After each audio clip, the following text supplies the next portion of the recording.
The Ender Dragon is one of the most feared mobs in all of Minecraft. But should she be? I mean, in 2011, Notch said on Reddit that her name is Jean. That's not very intimidating if you ask me. Yo, my name is Sam, and in today's guide, I'm going to teach you how to kill the Ender Dragon with ease. First, we need to locate a stronghold, because these are the only structures we can find in End Portal, which is our way to the Ender Dragon's lair. To find a stronghold, you will need to use an Eye of Ender, crafted with an Ender Pearl that drops off of Enderman, and Blaze Powder, which is made from blaze rods that drop from blazes in the Nether. When you toss the Eye of Ender, it will fly up in the air towards the direction of the nearest stronghold. Once you get within 12 blocks of the stronghold, the Eye of Ender flies downward towards the main stairs of the stronghold. You're going to want to bring quite a few Eyes of Ender because the eyes have a 20% chance of shattering after floating in the air. I would only throw them every 50 to 100 blocks, and keep in mind the stronghold is typically more than 1,000 blocks from the world spawn. You can also do the lazy method and put your world seed in chunk base and filter out strongholds, and it'll show you the exact coordinates of the nearest strongholds. Once you are in the stronghold, you need to find the end portal room. This can be a pain sometimes, so I suggest marking your path and any dead ends so you don't get too lost. Also, turn up your hostile mob volume and the volume of your game, and listen for the squeak of the silverfish. When you hear that, you know you're close because there's always a silverfish spawner right in front of the portal. You hear that? I think I hear silverfish in here and some lava, so let's go ahead and bust this down. Oh, yes, yes, yes, yes. There it is. Oh my god! Once you find the end portal, you'll need to make sure all 12 slots have Eyes of Ender. End portals can start with 0 to 12 eyes already in them. The chance of the portal already having all 12 Eyes of Ender and the portal already being open is 1 in a trillion. Before I get into the item list and fight strategies, I just wanted to mention I defeated the dragon about 6 times with several different methods and different item loadouts in preparation for this guide. I did this in Bedrock Edition in survival mode on hard difficulty. And I wanted to share with you what I found as the easiest, most carefree, low-risk method of killing the dragon. Now there's definitely faster ways of killing the dragon, but that takes awesome speedrunning skills and tons of practice.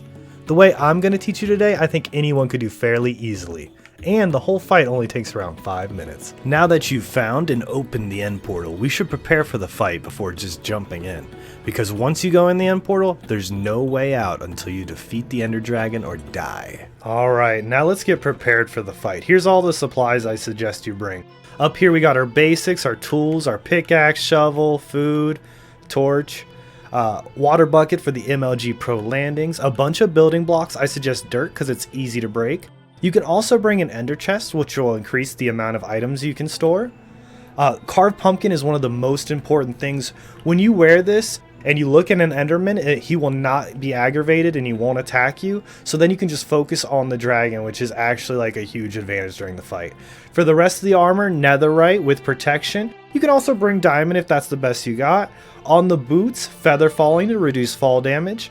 As for your weapons, a sword with sharpness and a bow with infinity, so you only have to bring 1 arrow and you'll never run out of arrows, even if your aim is as bad as mine. Also an ender pearl, so you can teleport if you need to. Then these are kind of like your safety net items. You got your totem of undying, which will protect you from death 1 time when you hold it in your offhand. These drop from evokers in raids.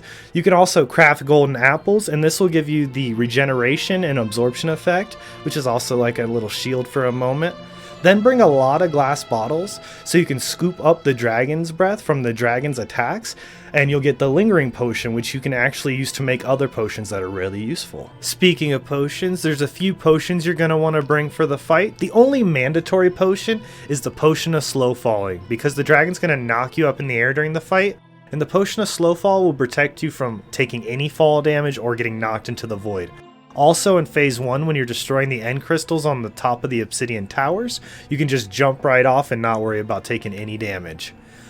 Here's some of the optional potions. Potion of night vision, it'll make it easier to see during the fight. Potion of strength comes in handy during phase 2 when you're just finishing off the dragon with your sword and bow. Potion of regeneration for the quick heals. Also not listed here is the potion of speed, and that just comes in handy for dodging the dragon or getting between the crystals faster. And if you need to know how to make any of these potions, please check out my potion guide. One last thing before hopping in the portal is we're going to want to set up a bed close by. Just in case you die, you can have a respawn point and get right back into the fight. Now for the dragon fight. Jump through the end portal and get to the main island. After about 10 seconds, a purple boss bar will appear at the top of your screen, displaying the Ender Dragon's 200 HP or 100 hearts. At this point, drink the Slow Fall and Night Vision potions. The beginning of the fight is referred to as Phase 1. In this phase of the fight, before we can attack the dragon directly, we need to destroy all 10 of the End Crystals at the top of the obsidian pillars. End Crystals heal the dragon 1 HP each half a second. We are going to start with the 2 End Crystals that have cages around them. This is where the dirt comes in handy. Stack the dirt in the corner of the pillar until you hit your head. Then look up, break the cage, and destroy the crystal with your pickaxe. If you destroy a crystal while it's healing the dragon, it will do 10 damage to the dragon. When you destroy an End Crystal, the dragon will strafe towards you and shoot a fireball, which on impact will leave a purple cloud of dragon's breath. This does a lot of damage if you touch it, so use the glass bottles on the clouds to collect the dragon's breath and make the area safe again. The dragon can also fly in and melee hit with her head or wings to do damage, which can knock you in the air or into the void. That's why the potion of slow fall is so important. Once you destroy the 2 crystals in the cages, the rest of the End Crystals can easily be destroyed with your bow or snowballs. I like climbing to the tallest pillar and destroying the crystal, then using the pillar as a vantage point to destroy the other crystals. And then you can jump off, make sure you still have the slow fall effect, and float to the next pillar. Doing this, you can take out all the End Crystals fairly easily. Once all the End Crystals are destroyed, the hard part is behind us and phase 2 begins. Now we just need to use our sword and bow to take down the dragon's health. The easiest way is to first drink a potion of strength, then wait until she is in her perching state, above the exit portal in the center of the island. Then start wailing on her with your sword. After you do about 25 hearts of damage, she will escape and fly away. Shoot her with your bow until she lands and then just rinse and repeat. Once the dragon's HP reaches 0, she floats into the air, tatters into nothingness, dropping 12,000 experience points, enough to bring a player from level 1 to 68. This only happens the first time you defeat her.